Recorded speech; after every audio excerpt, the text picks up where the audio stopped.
යලිත් ඔබ ආදරණීය ජීවිතයේ සමගින් අපි උදෑසනින්ම රාජකාරිය සඳහා හෝ ඔබේ පෞද්ගලික වැඩ කටයුත්තක් සඳහා ඔබ නිවසෙන් බැහැරවට යනවානේ. ඔබ එනතුරු බොහෝ පිරිසක් මග බලාගෙන සිටිනවා. ඔබේ නිවසේ, ඔබේ රාජකාරී ස්ථානයේ.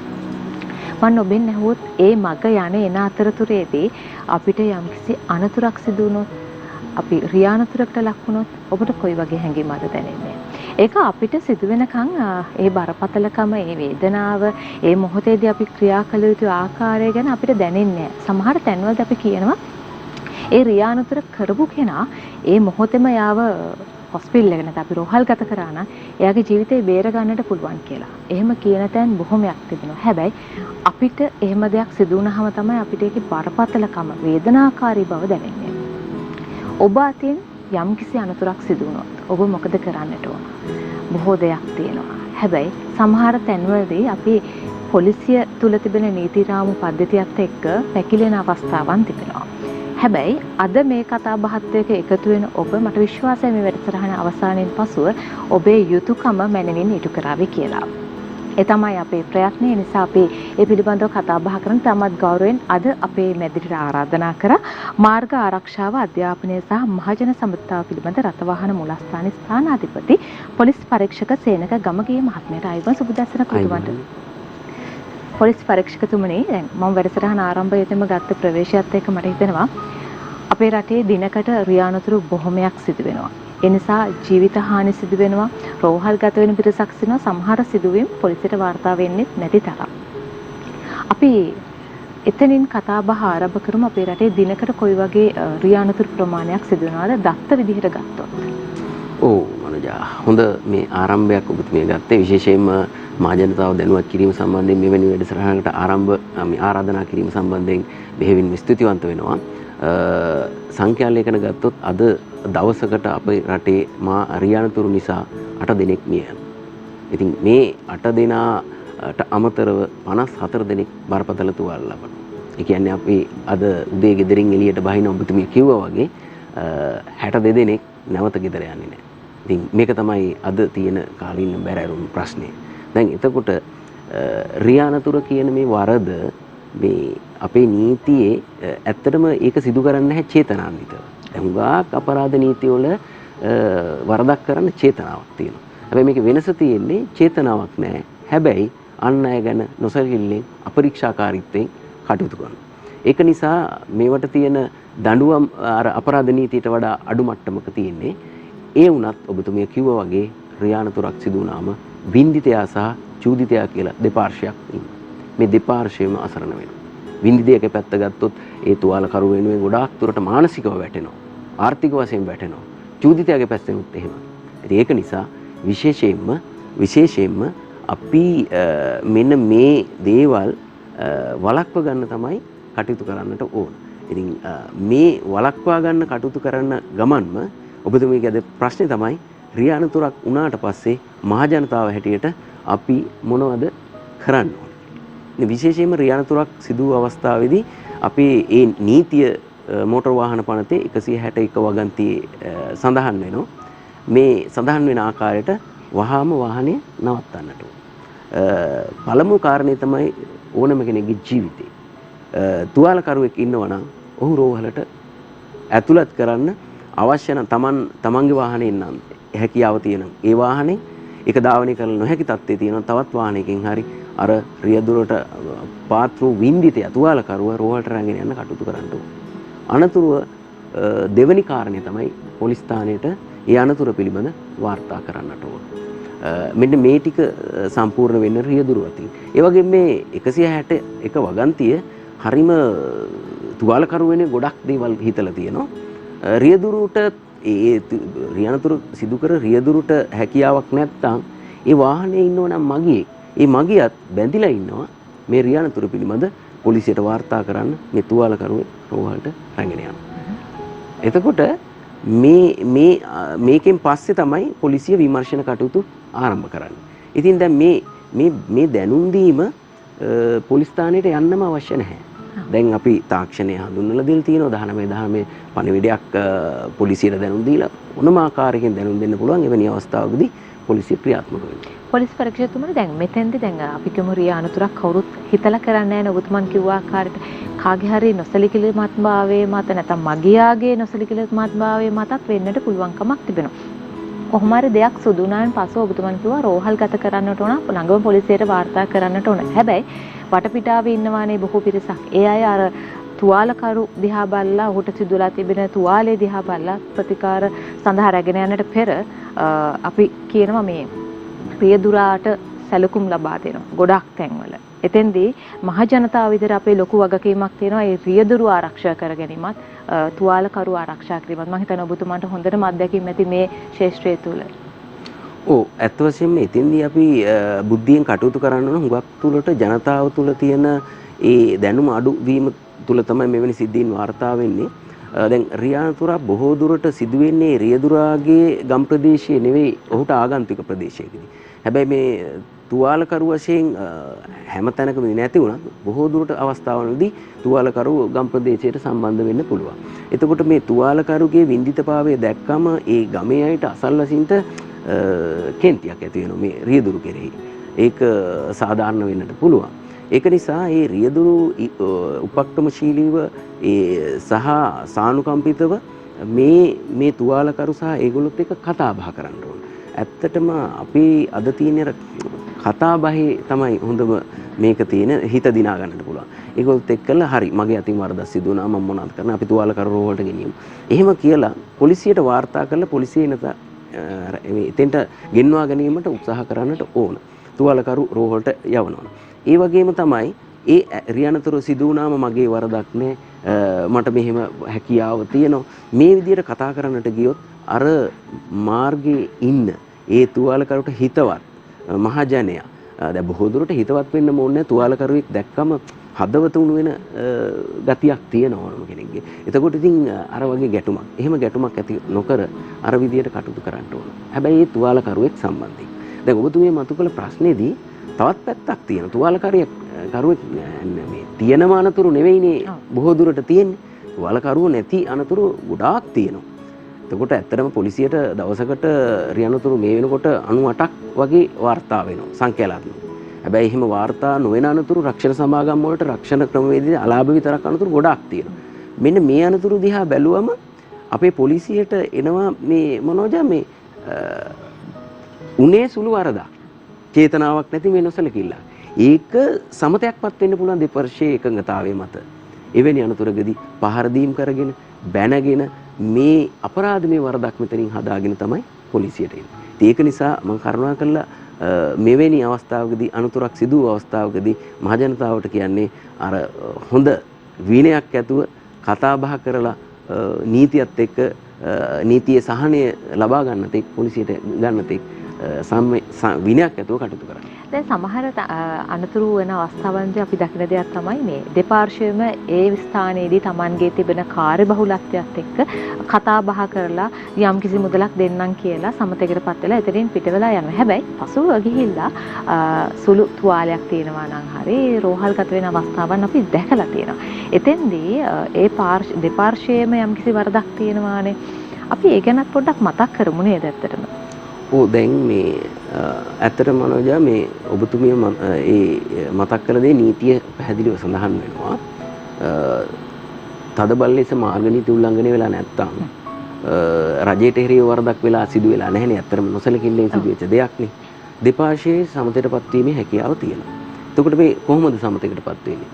එකක් තමයි මේ රක්ෂණ වන්දි අනුවෙන් තමන්ගේ වරද කාගේද කියලා බොහෝ දුරට ඒගොල්ලෝම අවබෝධ කරගන්නවා. ඉතින්දී පොලිසිය මැදිහත් වෙනවා. අනිවාර්යයෙන්ම මේ මොනම අනතුරක් වුණත් පොලිසියට වාර්තා කරන්න ඕනේ. ඒක තමයි 2017 සංශෝධනයකින් මේ 161 වගන්තියට ගේනවා අනිවාර්යයෙන්ම වාර්තා කරන්න ඕනේ. ඒ වගේම ඒ වගකීම රක්ෂණකරුටත් ලබා දීලා තියෙනවා. රක්ෂණකරුටත් වාර්තා වුණා නම් අනතුරක් ඒක පොලිසියට වාර්තා කරන්න ඕනේ. එතකොට මෙන්න මේ පොලිසියට වාර්තා කරාට පස්සේ පොලිසිය මැදිහත් වෙනවා. මෙතෙන්දී ආවිල්ලා පොලිසිය උපදෙස් දෙනවා. තදබල ලෙස මාර්ග නීති උල්ලංඝනය වෙලා නැත්නම් ඒ වරද කළ පාර්ශ්වයට හානිපූර්ණයක් සිදු කරගන්න කියලා. ඒක හුදෙක්ම පූර්ණ රක්ෂණයක් තියෙන රක්ෂණකරුගෙන් වෙන්න පුළුවන්. එතකොට දැන් මේ රක්ෂණේ සමහර අවස්ථාවලදී දෙපාර්ශ්වයට පුළුවන් දැන් හුඟක් අය ආත්මార్థකාමී ඇත්තටම තැන්වලදී අපි බැලුවම දැන් මට තියෙන අත්දැකීම් අනුව සමහර අය බොහෝ අවස්ථාවලදී හොඳ අවංක පුද්ගලයෝ ඉන්නවා මම මහත්තයා කමන්නේ මෙයාගේ වරදක් සිදු වුණා මම මගේ රක්ෂණයෙන් ආවරණය කරගන්න. අරයත් එහෙම කියනවා. එහෙම කරගන්න පුළුවන් නම් හොඳයි. එහෙම නැති අවස්ථාවලදී දැන් අර දැඩි හිතරිදීමක් තියෙනවනේ. අරය වරදක් මට කරා. එතකොට කියනවා මට අනිත් එක්කෙනාගේ වන්දියක් අවශ්‍යයි. එතකොට පොලිසිය මේ අවස්ථාවේදී යෝජනා දෙකක් කරනවා. එකක් තමයි අනිත් පුද්ගලයාගේ රක්ෂණය ගන්න. ඒකට පොඩ්ඩක් දීර්ඝ ක්‍රියාදාමයක් තියෙනවා. කාලය වැයෙනවා අතට කාලයත් වෙන්නේ. එහෙම නැත්නම් යම් මුදලක් අනිත් පාර්ශවකරු දීලා. හැබැයි පොලිසිය බල කරන්නේ නැහැ ඉතින්දී පොලිසියට අයිතියක් නැහැ. දෙපාර්ශවයේම එකඟතාවය මත තමයි ඒක සිද්ධ වෙන්න ඕන. එතකොට එහෙම මුදලක් ගෙවන අවස්ථා තියෙනවා. ගෙවුවම අර වින්දිත පාර්ශවය කියනවා හරි මගේ අලාභය හරි මට ගැටලුවක් නැහැ කියලා. එහෙම සමතේටපත් කරන්න පුළුවන්. ඊළඟට තමයි අර රක්ෂණෙන් ගන්න වැඩි මුදලක්. දැන් 탁සේරුවක් දල සත්탁සේරුවක් නේ මනෝජ උතන තියෙන්නේ. ඉතින් මේ 탁සේරුව වැඩි වෙනවා හුඟක් අවස්ථාවලදී. එතෙන්දී පොලිසිය කියන එකඟතාවයක් නැහැනේ. ඒතර සාමයක් නැති තැනදී පොලිසියට සිද්ධ වෙනවා අධිකරණයට කරුණු වාර්තා කරන්න. අධිකරණයේදී සමතේටපත් වීමේ හැකියාව තියෙනවා. ඒ වගේම මේක බරපතල නීති උල්ලංඝනයක් නම් පොලිසිය අධිකරණයෙන් අපිට පුංචි වෙලාවක් දෙන්න ඔබතුමන් අපි ඉක්මනින් මෙන්න වෙලාව බලලා. ඔබතුමන්ට යාලිත් අවස්ථාව අපි කතා බහ කරමු. ඔව් දැන් අපි කතා කරමින් හිටියේ මේ නඩුවක් සමතේටපත් වෙන්නේ කොහොමද කියලා. දැන් එවැනි සමතයක් නැති අවස්ථාවකදී අපි අධිකරණයේ නඩුවක් පැවරීමට කටයුතු කරනවා තුවාලකරුවෙක් නැති වුණා. විශේෂයෙන් මේවට උදාහරණ වශයෙන් රජයේ දීපල හානි මේ වගේ පෙන්වලා දෙන්න පුළුවන්. තදබල ලෙස වාහනේ ලියාපදිංචි අවලංගු වෙන තරමේ ඩැමේජ් වලදී අපි නඩුවක් පවරලා අධිකරණයෙන් වන්දි අය කර ගැනීමේ ක්‍රියාදාමයකට සලස්සලා දෙන්න. දැන් ඔබතුමන් අපි වැඩසටහන ආරම්භයේදීම කිව්ව දෙයක් තමයි යම්කිසි අනතුරක් සිදු වුනහම රෝහල්ගත කිරීමට අවශ්‍ය කෙනෙක් සිටිනවා නම් රෝහල්ගත කරන්නට අවශ්‍යයි. සහ එතෙන්දී අනික් පාර්ශ්වයේ බොහෝ වෙලාවට හිතන දෙයක් තමයි රෝහල්ගත කරලා ඔහු රෝහලේ සිටින ප්‍රතිකාර ලබන කාල සීමාව තුළ ඔහුට යම්කිසි කාලයක් රැඳෙන්නට වෙනවා පොලිස් භාරය යටතේ සහ පොලිසියට පැමිණියන් පසු දීර්ඝ කාලයක් ඔහුට ඒ සඳහා කැප කරන්නට වෙනවා. මෙවැනි දේවල් එක්ක ඒ දේවල් පැහැර හරින අවස්ථාවන් තිබෙනවානේ. ඒ වෙනුවෙන් මහ ජනතාවට කොයි වගේ සහනයක්ද දැන් තියෙන්නේ? දැන් මෙහෙමයි. දැන් රෝහලකට වාර්තා කරාම තුවාලකරුවෙක් රෝහලේ ඉන්නකොට වගේම රියානතුරක් සිද්ධ වුණාම ජනතාවට ඇත්තට නීතිය සහනය අවශ්‍යයි. ඔබතුමා සඳහන් කර ආකාරයට ඒ නීතිය සහනය ගන්න ගියාම දීර්ඝ කාලයක් ගත වෙනවා. දැන් මේක නිසා රියානතුරු වාර්තා කරන්න මැලිකමක් දක්වනවා. දැන් ඒකට ඇත්තටම මේ වර්තමානයේ මේ පොලිස්පතිතුමා ඒක හඳුනාගෙන ඒ කියන්නේ නීතිපති දෙපාර්තමේන්තුවත් එක්ක කතා කරලා සංශෝධනයක් ගෙනල්ලා තියෙනවා. රියානතුරක් සිදු වුණාම පොලිසියේ ගිහිල්ලා පැමිණිලි කරාම තියෙන කාලය වැඩි නිසා ෆෝරමයක් හඳුන්වලා දෙනවා. ඒ ෆෝරමයක් තමන් ස්වේච්ඡාවෙන් අවශ්‍ය සඳහන් කරුණු ටික පුරවලා පොලිසියට බාර දුන්නම ඒක පිටපත් තුනක් සහිතව තියෙනවා.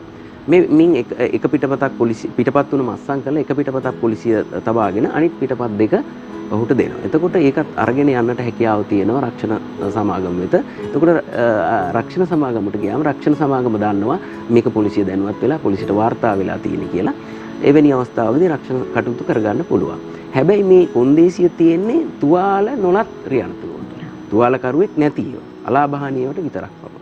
ඒතර මොකද විශේෂයෙන්ම තුවාලයක් සිදු වුණාම එතන දෙපාර්ශ්වයේ විමර්ශන කටයුතු ටිකක් අවශ්‍ය වෙන්න ඕන මම ඒකයි. ඉතින් ඒක නිසා ඒ ක්‍රමය. ඒ වගේම තමයි ඔබතුමිය මතු කරපු ප්‍රශ්නේ තවත් පැත්තක් තියෙනවා. දැන් රෝහලට තුවාලකරුවෙක් රැගෙන යන්න හුඟක් අය මැලිකමක් දක්වනවා. සමහර වෙලාවට බලලා අහක් බලන් යන අවස්ථාවක් තියෙනවා. එකක් තමයි රියදුරා වටපිට බලනවා කවුරු හරි ඉන්නවද මාව දැක්කේ නැද්ද එයා යන්න බලනවා. ඒකට හප්පා පලා යන රියානතුරු කියලා අපි හඳුන්වනවා. තවත් ක්‍රමයක් තමයි තුවාලකරුවෙක් ඉන්නවා. එතන රියදුරෙක් නැහැ. අර මගේ යන එකට හිත උණු වීමකුත් තියෙනවා. ආයේ ඔහු හිතනවා මම මේ නීතියේ මම පැටලි පොලිසියේ නඩු උසාවි ගාන ගියාම සෑහෙන කාලයක් ඉන්න ඕන කියලා ඒ සිතුවිල්ල නිසාම පැහැර අරින අවස්ථා තියෙනවා. ඉතින් මේකටත් විශේෂයෙන්ම මේ වර්තමාන පොලිස්පතිතුමා මැදිහත් වෙලා ඒ වගේම මේකට නඩුවක් මේ ශ්‍රේෂ්ඨාධිකරණයේ මානව හිමිකම් නඩුවක් මේ පුරවැසියෙක් පවරනු ලැබුවා. මේක ඉන්දියාවේ තියෙන මේ ක්‍රමවේදයක්. ඉන්දියාවේ තියෙනවා හප්පා පලා යන රියදුරන් ප්‍රශ්න කරන්නේ නැති ක්‍රමවේදයක්.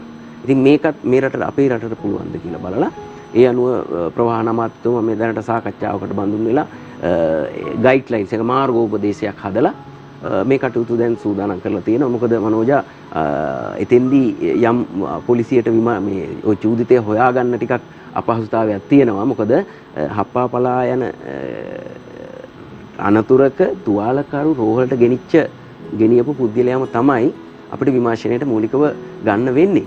නමුත් අපි යම් කැපකිරීමක් කරලා පොලිස්පතිතුමා ඒ වගේම නියෝජ්‍ය පොලිස්පති රතවාහන පාලනතුමා නීතිපතිතුමා දෙපාර්තමේන්තුව සාකච්ඡා කරලා අපි පොඩි කැපකිරීමක් කරා රියනතුරු 100ක හප්පා පලා යන අනතුරු 100ක් ගත්තොත් මේකේ චූදිතයෝ 100 දෙනාම සොයාගත්තා. වැඩක් නෑ අර වින්දිතය වෙන තුවාලකරුව මේ යනවා. ඒකේ අනිත් පැත්ත අපි හිතුවොත් අර 98ක 99ක තුවාලකරුව බේරගන්න අර චූදිතය සොයාගන්න එවිලේ අපහසු වුණත් අපිට ඕනතරම් විමර්ශන ක්‍රියාවලින් දියුණු ක්‍රම මේ ලංකාවේ තියෙනවා. ඒක නිසා නොදුරදීම විශේෂ බාර අමාත්‍යතුමා විසින් ගැසට් පත්‍රයක් මගින් මේ මාර්ගෝපදේශය මහ ජනතාව වෙනුවෙන් ප්‍රකාශයටපත් කරන්න නියමිතව තියෙනවා. හොඳයි. ඒ වගේම තමයි දැන් සමහර අවස්ථාවන් වලදී ගමන් බලපත්‍රයක් නොමැති අය අතින් සිදුවෙන අනතුරු සමහර තැන්වලදී සිදුවෙනවා බාලවයස්කාර දරුවන් අතින් සිදුවෙන අනතුරු අපි බොහොමයක් දෙනවා. සමහරදී අපද සාමාන්‍ය පෙළ විභාගයට පෙනී සිටලා ගෙදර ඉන්න පුංචි දරුවන් නැත්නම් අර ගෙදර කවුරුත් නැතිලාට ගෙදර තියෙන වාහනේ අරගෙන එළියට බහින පුංචි ළමයි ඉන්න. එතනත් අපේ වගකීමක් තියෙනවා මේ කොයි ආකාරයට ඒ අයට උපදෙස් දෙන්නේ. ඔව්. ඔබතුමිය මතු කර ප්‍රශ්නේ නීතියේ ඇතර මොටර වාහන පනතේ 123 එක කියන වගන්තිය පැහැදිලිවම තියෙනවා. රියදුරු බලපත්‍රයක් තියෙන්න ඕන මොටර වාහනයක් පදවන්න. එතකොට මොටර වාහනයක දැන් සැහැල්ලු වාහනයක රියදුරු බලපත්‍රයක් ගන්න ලයිසන් එකක් අයදුම් කිරීමේ හැකියාව තියෙන වයස අවුරුදු 17. එතකොට 18 සම්පූර්ණ වෙනකොට රියදුරු බලපත්‍රයක් ලබා ගන්නට පුළුවන්. 18 සම්පූර්ණ වෙනකන් නිකුත් කරන්නේ නැහැ. නමුත් පුහුණු වෙන්න අර අවශ්‍ය ඒ ක්‍රියාවලිය තමයි අවුරුද්ද තියෙන්නේ. එතකොට දැන් මේ අවුරුදු 17ට අඩු පුද්ගලයෙක්ගේ බාරකාරත්වය දෙමව්පියන් සතුව තියෙනවා. එතකොට හුඟක් ගෙවල් වල මම දන්න දෙයක් තමයි වාහනේ යතුරු තියෙන්නේ මේස උඩ නැත්තම් එනක. ඉතින් මේ තරුණ දරුවෝ අවුරුදු 15ක් විතර සම්පූර්ණ වාට ඔවුන්ට ආසාවක් තියෙනවා, කැමැත්තක් තියෙනවා මේ වාහන පදවන්න. එවැනි අවස්ථාවලදී එළියට අරගෙන යනවා. අපේ නීතිය පැහැදිලි රියදුරු බලපත්‍රයක් නොමැති අයෙකු සේවයේදීම බරපතල වරදක්. ඔබතුමිය දන්නවා ඇති දැන් 2019 අවුරුද්දේ ওই රථවාහන වැරදි වලට රුපියල් 25000ක් වැරදි පහකට කියලා ප්‍රකාශයටපත් කරා. දැන් මෙන්න මේ 25000යි වැරදි පහ අතරට මෙන්න මේ වරද ගෙනාවා. රියදුරු බලපත්‍රයක් නොමැතිව පැදවීම, රියදුරු බලපත්‍රයක් නොමැති අයෙකු සේවයේ යෙදවීම. එතකොට මේ වරද බරපතලම නිසාම තමයි දඩ මුදල වැඩි කරේ. එතකොට එහෙමනම් බාරකාරත්වයේ වගකීම තමයි ඒ දරුවන්ට ඒ අවස්ථාව නොදී කටයුතු කිරීම. ඒ වගේම තමයි මෙතෙන්දී කියන්න ඕන දෙයක් තියෙනවා. දැන් හුඟක් වෙලාවට ඒ බාලවයස්කරු අතින් වරදක් සිදු වුණාම ඒකට වරදකරු වෙනවා අධිකරණයේ නඩු කටයුතු සියලු නඩු කටයුතු ඉදිරිපත් වෙන්න තියෙනවා. ඒ වගකීතු වැඩි හිටියට නැත්නම් දෙමව්පියන්ට. ඒක නිසා ඔබ අපහසුතාවයටපත් වෙන්නට එපා. ඔබ සමහර අවස්ථාවලදී ඔබ දැන් හුදු අපි පොලිසිය ඇහුවොත් මට අත්දැකීමෙන් තියෙනවා අල්මාරියේ යතුරු තිබුණා මම දන්නේ නැහැ පුතා අරන් ගිහිල්ලා. ඉතින් එවැනි අවස්ථා අනතුරු බොහොමයක් තියෙනවා ලංකාවේ ඛේදනීය සිද්ධීන්. ඒ දරුවා අතින් රියනතුරක් වෙනවා ඒ වාහනේ අලාභේ සිද්ධ වෙනවා. හැබැයි ඒ වාහනේ ගැටිලා තවත් අයෙක්ගේ දරුවෙක් තවත් වගකීමක් දාන බිරිඳෙක්ගේ සාම්පුරුෂයෙක්ගේ මේ දෙදෙනාගෙන් කවුරු හරි මිය ගියොත් ඒ වගකීම කවුද ගන්න? ඉතින් ඒක නිසා ජාතික වගකීමෙන් තමන්ගේ ඒ වගකීම හරියට කරන්න කියලා මම මේ අවස්ථාවදී ඉල්ලා සිටිනවා. වැඩිහිටියන් විදිහට අපි හැම කෙනෙක්ගේම වගකීමක් තිබෙනවා සහ ජනතාව විදිහට අපේ සමාජයට ඉටු වෙන්නට ඕන වගකීමක් තිබෙනවා. ඒ නිසා තමයි අපි අද මේ පිළිබඳව කතා බහ කරන්නට තීරණය කරේ සහ ඔබේ පැතිකඩෙනුත් අපි කතා බහ කරන්න තීරණය කරා. දැන් මම කැමතියි පොලිස් පරීක්ෂකතුමනි දැන් කෙනෙක් පොලිස් ස්ථානයට එන්නට මැලි වෙනවා පොදුවේ කතා කරාම කාල වේලාව වැය වෙනවා. ඒ නිසා අපිට අනෙක් වැඩ කටයුතු කරන්න බෑ. තවත් බොහෝ පිරිසක් ඒ නිසා වඳ වෙනවා. හැබැයි අද වෙනකොට තාක්ෂණයේ දියුණුවනේ අපේ ශ්‍රී ලංකා රථවාහන පොලිස් ස්ථානයේ කොයි ආකාරයටද දැන් වෙනස්කම් වෙලා තියෙන්නේ? ඔව්.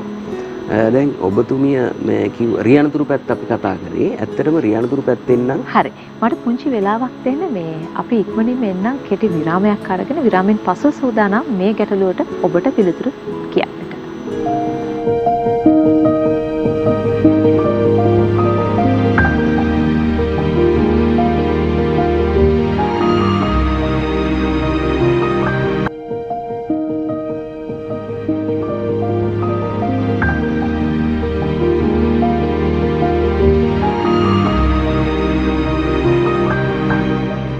යලිත් ඔබ ආදරණීය ජීවිතයේ සමගින් මම විරාමයට පෙර මෙතුමන්ගෙන් ප්‍රශ්න කරමින් සිටියේ නව තාක්ෂණික පියවරන් කොහොමද යොදාගෙන තිබෙන්නේ කියලා අපි ඒ ගැන කතා බහ කරමු. ඔව් මම දැන් රියනතුරු සම්බන්ධයෙන් තාක්ෂණයේ භාවිත කරන්න බලාපොරොත්තු වෙන්නේ ඇත්තටම අර මම පෙර කිව්වා වගේ 2009 ඒ 17 සංශෝධනයේට විෂය භාර අමාත්‍යවරයා මේ සම්බන්ධයෙන් පෝරමයක් ආකෘතියක් නියම කරමින් නියෝගයක් හදන්න ඕන කියලා තියෙනවා. ඒ කටයුතු සියල්ල දැන් අවසන් වෙලා තියෙනවා.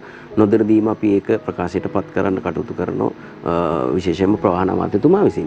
එතකොට මෙන්න මේ දැනට ඒ ෆෝරමය විද්‍යුත් මාධ්‍යයෙන් ඒක ලබා ගන්න පුළුවන්. රක්ෂණ වෙනකොට සෑම රක්ෂණ සමාගමකට මේ ෆෝරමය ඒ රක්ෂණ මේ කරුවෙකුටම දෙන්න කියලා තියෙනවා. ඉතින් මේ ෆෝරමෙන් ඒක දැනුම් දෙන්න මට මේ අවස්ථාවේදී ජනතාවට දැනුවත් කරන්න තියෙන්නේ. එහෙම නැතුව මොකද ප්‍රබල වරදක් තමයි රියනතුරක් වාර්තා නොකිරීම. හුඟක් වෙලාවට අලාභහානි අනතුරු වලදී සිද්ධ වෙන දෙයක් තමයි දෙපාර්ශ්වය එකඟතාවයක් ඇති කර ගන්නවා. පසුව මාසයක් දෙකක් කියලා ලියුමක් ලියවිල්ලක් ලියා ගන්නවා. ඊට පස්සේ අර මූලික ගෙවීමක් කරනවා.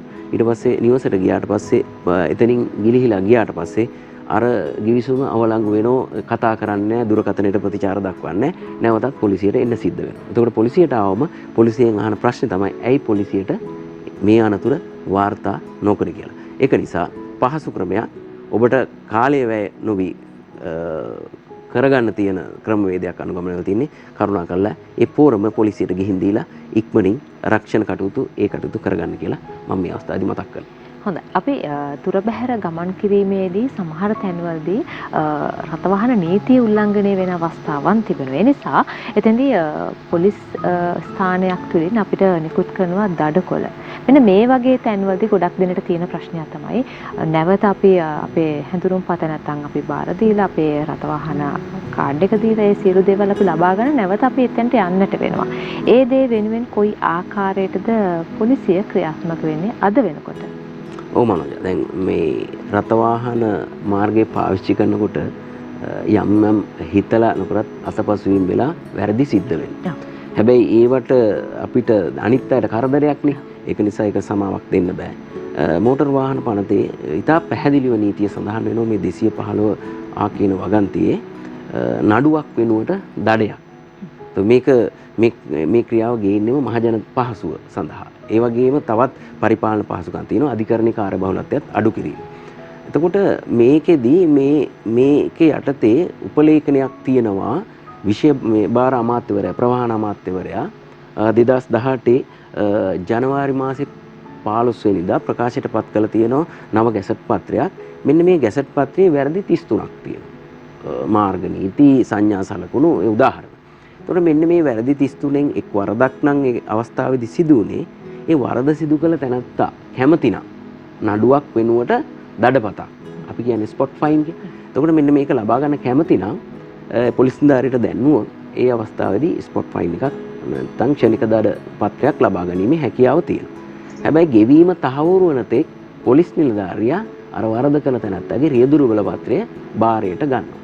එතකොට බාරයට අරගෙන ඔහුව මුදා හරිනවා. ඔහුට උපදෙසක් දෙනවා. එතකොට මේ ගත්ත දඩපත්‍රිකාව මනෝජා ඉවර ඒ කටයුත්ත අවසන් කරගන්න ඔහුට තියෙනවා පිළිවෙතක් දින 14ක් ඇතුළත වරද කළ දිනය අංක 1 කියලා ගණන් කරලා.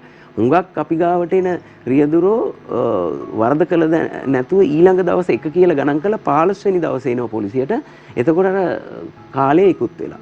දින 14ක් ඇතුළත ඒ දඩපත්‍රිකාවේ සඳහන් මුදල ගෙවලා තැපැල් කන්තෝරුවකට ගෙවන්න ඕන තැපැල් කාර්යාලයකට ගෙවලා රිසිට් පත්‍රය පොලිස් ස්ථානයට ගෙනල්ලා බාර දුන්නම රියදුරු පත්‍රය ගැනීමේ හැකියාවක් තියෙනවා.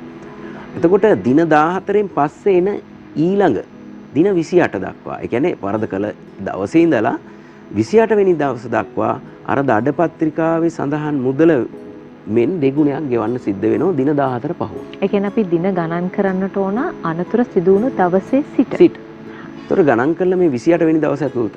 දැන් සමහර අවස්ථාවේදී මෙතනදී යම් දෙයක් කියන්නට ඕන. හුඟක් අයට දැන් මේ අවස්ථාවේදී ඇත්තටම වරදක් සිද්ධ කරේ. පොලිස් නිලධාරිගේ කාර්යභාරය වෙන්නේ ඔහු ඒ රාජකාරී කරන්නට ඕනේ. එතකොට මාර්ග විනය රකින්නට ඔහු ඒ ක්‍රියාව කරන්න ඕනේ. හැබැයි පොඩ්ඩක් කේන්ති ගන්නවා මේ අවස්ථාවේදී. පොලිස් නිලධාරියත් එක්ක.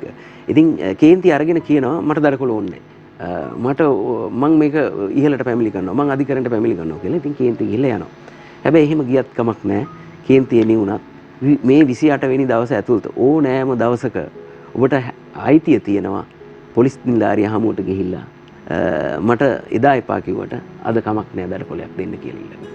ඒ වගේම තමයි 28 වෙනි දවසෙන් පස්සේ අපි ලියලා දෙන රීදුරු බලපත්‍රය ගන්න දවසේ ඒ తాවකාලික අවසර පත්‍රයක් දෙන්නේ.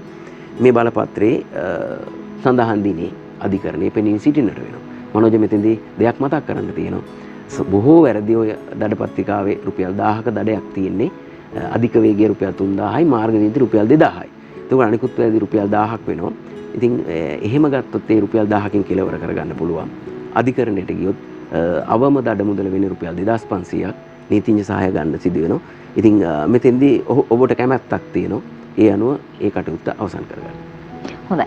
ගොඩක් දේවල් අපි කතා බහ කරා. රියා අනතුරක් වළක්වා ගැනීමත්, රියා අනතුරක් සිදු වුණොත් ඔබ කොයි ආකාරයකටද ක්‍රියාත්මක වෙන්නට ඕන කියන කරුණු කාරණා පිළිබඳව. ඉතින් අපේ ප්‍රාර්ථනාව ඔබ හැමදාම සුරක්ෂිතව සිටින්න. ඒ වෙනුවෙන් අද කතා බහ සඳහා අපේ මැදිරියට පැමිණි මාර්ග ආරක්ෂාව අධ්‍යාපන සහ මහජන සමතා රථවාහන මූලස්ථානයේ ස්ථානාධිපති පොලිස් පරීක්ෂක සේනක ගමගේ මහත්මයා බොහොම ස්තුතියි ඔබතුමාට ආයිබන් කියලා සම්බන්ධ අපි විරාමයක් ලබා ගන්නට සූදානම්. විරාමයෙන් පසුව ප්‍රවීණ රංගන ශිල්පිනිය සුසිලා කෝටගේ මහත්මිය සූදානම් ඔබත් එක්ක සොඳුරු ලස්සන කතා බහක යෙදෙන්නට අපේක්ෂා සූදානම්ෙන් සිටිනවා මේ විරාමයෙන් පසුව.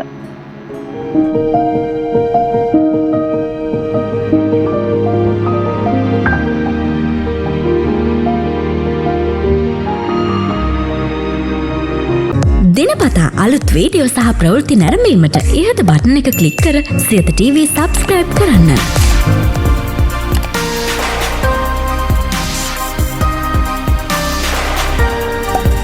අලුත් වීඩියෝ ගැන මුලින්ම දැනගන්න මෙම සීනුව ක්ලික් කරන්න.